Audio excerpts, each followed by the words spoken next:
बिना दवाई 7 साल की शाई ब्लैडर सिंड्रोम की समस्या हुई बिल्कुल ठीक। कैसे बिना दवाई इलाज होता है और कैसे शाई ब्लैडर सिंड्रोम बिना दवाई ठीक हो जाता है, ये आप जान ही गए होंगे डेविड जी की पूरी वीडियो सीरीज से। अगर आपने वो वीडियो नहीं देखे तो आप चैनल पर जरूर देखिएगा। अभी मेरे साथ डेविड जी बैठे हैं, तो इनकी शाई ब्लैडर सिंड्रोम की समस्या ठीक हो गई है। शाई ब्लैडर सिंड्रोम का थोड़ा सा मैं परिचय दे देता हूं, जिसमें इंसान पब्लिक टॉयलेट में पेशाब नहीं कर पाता है। जब कोई बाहर खड़ा हो, बाहर इंतजार कर रहा हो, तो पेशाब उतरता नहीं है। आसपास से आवाजें आ जाए तो ध्यान बाहर चला जाता है और पेशाब नहीं उतरता है। प्रेशर बन रहा है लेकिन पेशाब उतरता नहीं है। ट्रेन में ये समस्या आती है, पब्लिक स्थानों पर ज्यादा ये समस्या आती है। तो ऐसे में बंदा गलती क्या करता है कि 1-2 बार प्रयास करता है, फिर पेशाब करने जाना ही छोड़ देता है और इसके लिए वो उपाय अपनाता है, पानी ही नहीं पीता है और इससे शारीरिक और मानसिक समस्याएं बढ़ती जाती हैं। लेकिन डेविड जी पूरी तरह से ठीक हो चुके हैं। चलिए आगे डेविड जी ही बताएंगे। तो डेविड जी, आप अपने बारे में पूरा बताओ कि आपकी कितने साल की समस्या थी। मेरे को लगभग 6-7 साल से समस्या थी जी जी। मैं जब भी घर से बाहर जाता था तो एक अलग से सोच पैदा होने लगती थी, घर से बाहर जाऊंगा तो टॉयलेट होगा कि नहीं होगा, जिसके कारण से मैं पानी उन्हें सब पीना बंद कर देता था। वहां पर पहुंचकर सब बहुत सारा पानी पी लेता था कि जो जितना भी पानी नहीं पिया बॉडी में जितने पानी की कमी होगी सब पूरा हो जाएगी। अच्छा, घर पे जाके फुल पानी पीते? हाँ। और रास्ते में पानी पीते ही नहीं थे? नहीं, ज़्यादा बहुत गर्मी में कि कहीं जाना वाना हो रहा था एग्जाम देने तो बहुत कसकर प्यास लगती थी, तो केवल गला भीगा लेता था बस। तो आप अपने घर से यहाँ तक आए तो रास्ते में पानी पिया? थोड़ा सा भी नहीं। अरे, और कितने घंटे का सफर था? बिहार से आने में यहाँ 18 घंटा ट्रेन से, और फिर रूम पर गए तो थोड़ा सा खाना खाया तो बहुत कसकर प्यास लगी, थोड़ा सा पी लिया कि चलो चलो देखा जो होगा सो देखा जाएगा। उसके बाद फिर बस पकड़ा तो यहाँ से 6 घंटा 7 घंटा। अच्छा, तो लगभग आपने 24 घंटे तक पानी नहीं पिया। कमाल है। और पेशाब किया रास्ते में? एक जगह किया, वो पब्लिक टॉयलेट था बाहर, उसमें लैट्रिन था, पैसे देकर 20 रुपया। अच्छा। कि लैट्रिन में कोई नहीं जाता है। हाँ, तो पैसा भी दे दिया। तो कोई मजबूरन देना पड़ता है हर जगह। इसमें मैं इसके चक्कर में बहुत पैसा खर्च होता है। मैं जहाँ भी जाता हूँ पब्लिक टॉयलेट यूरिनल लगता है, उसमें पेशाब नहीं कर पाता हूँ, लैट्रिन में चला जाता हूँ तो वहाँ पर तो 20 रुपया ले ही रहते हैं।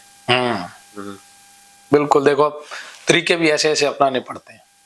लेकिन यहाँ क्या आपको कैसा लगा, कितने ठीक हुए? यहाँ तो बहुत अच्छा लगा कि ठीक हो गया मैं, हिम्मत बहुत जुटा। कभी कभी कॉन्फिडेंस लो हो जाता है, कभी कभी घर जब मन में माइंड में आता है बात कि मैं अब घर जाऊंगा, कॉन्फिडेंस लो हो जाता है कि अब गुरुजी नहीं रहेंगे साथ में तो कौन गाइड करेगा, बस यही। तो बाकी अपने आप को कितना ठीक महसूस कर रहे हो? ठीक तो मैं 90% महसूस कर रहा हूँ। वेरी गुड, 90% आप ठीक हो गए। हाँ। तो यहाँ पर आपने यूरिनल में पब्लिक 10%, कभी कभी 10% वो विचार नहीं फंसेंगे तो वो भी पूरा 100 में 100। हाँ, वो हो जाएगा। देखो एकदम 100 नहीं होता, 100 के लिए आपको बार बार प्रैक्टिस करनी होती है। यहाँ पर मैंने जो दिशा निर्देश दिए हैं, जो आपकी गलतियां थी, उन गलतियों के बारे में आपको जागरूक करवाया और सही दिशा क्या है, सही दिशा में प्रयास कैसे करने हैं, वो आपको सिखाया। अब आप इसको अपनाओगे, थेरेपी को अपने डेली रूटीन में प्रयोग करोगे तो आप 100% भी ठीक हो जाओगे। थेरेपी तो आपका बहुत इफेक्टिव है। अच्छा, तो क्या चीज इफेक्टिव लगी? सांस लेने वाला छोड़ने वाला, क्योंकि वो मैं एक्सरसाइज, आदमी तो जानता है लेकिन करता नहीं है। हाँ, जानते बहुत चीजें हैं लेकिन करते नहीं है।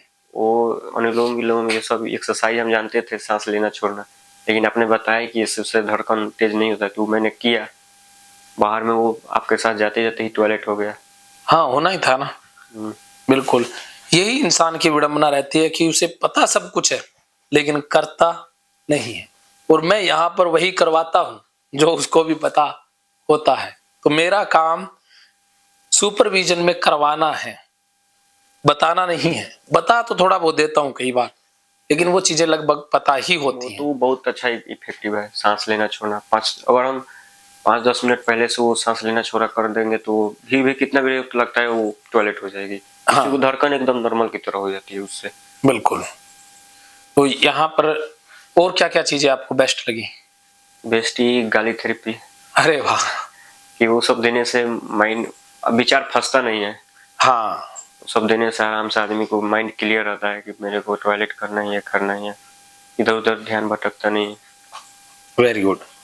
चलिए, आप अब इन थेरेपी का अपने जीवन में इस्तेमाल करोगे और हमेशा खुश रहोगे। इसके अलावा कुछ और बातें आप शेयर करना चाहो? आपका आशीर्वाद चाहिए। मैं हमेशा ही आपके साथ हूँ। कोई भी मैसेज आप उन हजारों लाखों लोगों के लिए जिनको आप वाली शाई ब्लैडर सिंड्रोम वाली समस्या है, उनके लिए आपका कोई भी मैसेज? ऐसे यही है कि सर आप बहुत अच्छे से गाइड करते हैं, साथ में ले जाते हैं पेशेंट के साथ, आप बहुत समय देते हैं, साथ साथ में प्रैक्टिकल भी करवाते हैं, जाते हैं इधर उधर, समय का भी नहीं देखते हैं कि समय मेरा बर्बाद हो गया, ये हो गया। जैसा इतना, क्योंकि मैंने 3-4 अटेम्प्ट से नहीं हो रहा था, फिर भी आप साथ दिए कि करो करो, घबराए नहीं कि अब लेट हो रहा है, चलो यहाँ से फिर दूसरे दिन ट्राई किया जाएगा। ये सब बहुत अच्छा लगा। अरे लेट कुछ नहीं होता, अपना तो काम ये है कि प्रैक्टिस करना। क्योंकि मैं सिर्फ प्रैक्टिस करवाने के पैसे लेता हूँ, तो मेरे ये कर्म में है कि प्रैक्टिस करो। देखो, अगर मैं आपसे पहले हिम्मत हार जाऊंगा तो फिर तो आप ठीक नहीं हो पाओगे ना।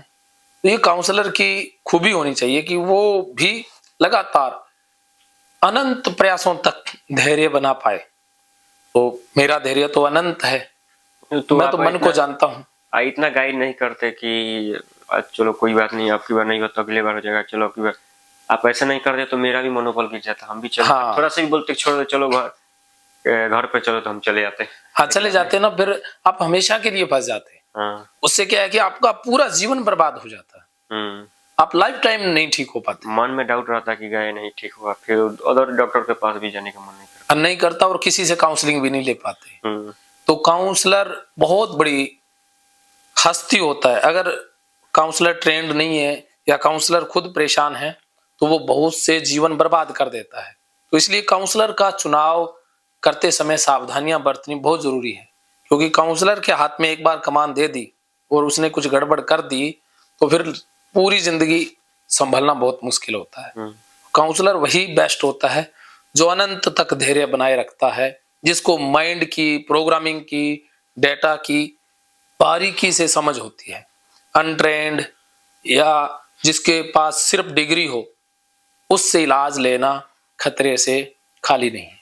आपको इलाज लेना है तो काउंसलर से बात करके देखिए। उससे अगर बातचीत में आपको प्रभाव महसूस हो रहा है तो आप इलाज ले लीजिए। डिग्री पूछने की जरूरत नहीं है।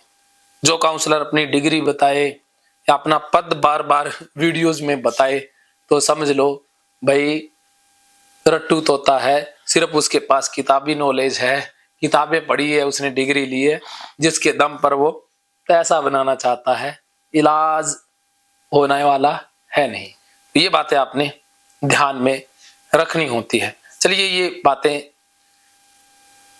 होनी भी चाहिए, हो गई। फिर किसी वीडियो में इसके ऊपर विस्तार से भी चर्चा करेंगे। तो अंत में कोई मैसेज डेविड जी की तरफ से हो तो उसे सुन लेते हैं, वरना तो आपको पता ही है। हाँ जी। वैसे सही है कि आप बहुत अच्छे से गाइड करते हैं। कोई भी आदमी को प्रॉब्लम हो मानसिक तो एक बार आपसे जरूर मिले। चलिए, धन्यवाद।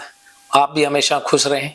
तो यहाँ से जाने के बाद आप हमेशा खुश रहें और आगे बढ़ते रहें, जीवन में तरक्की करते रहें।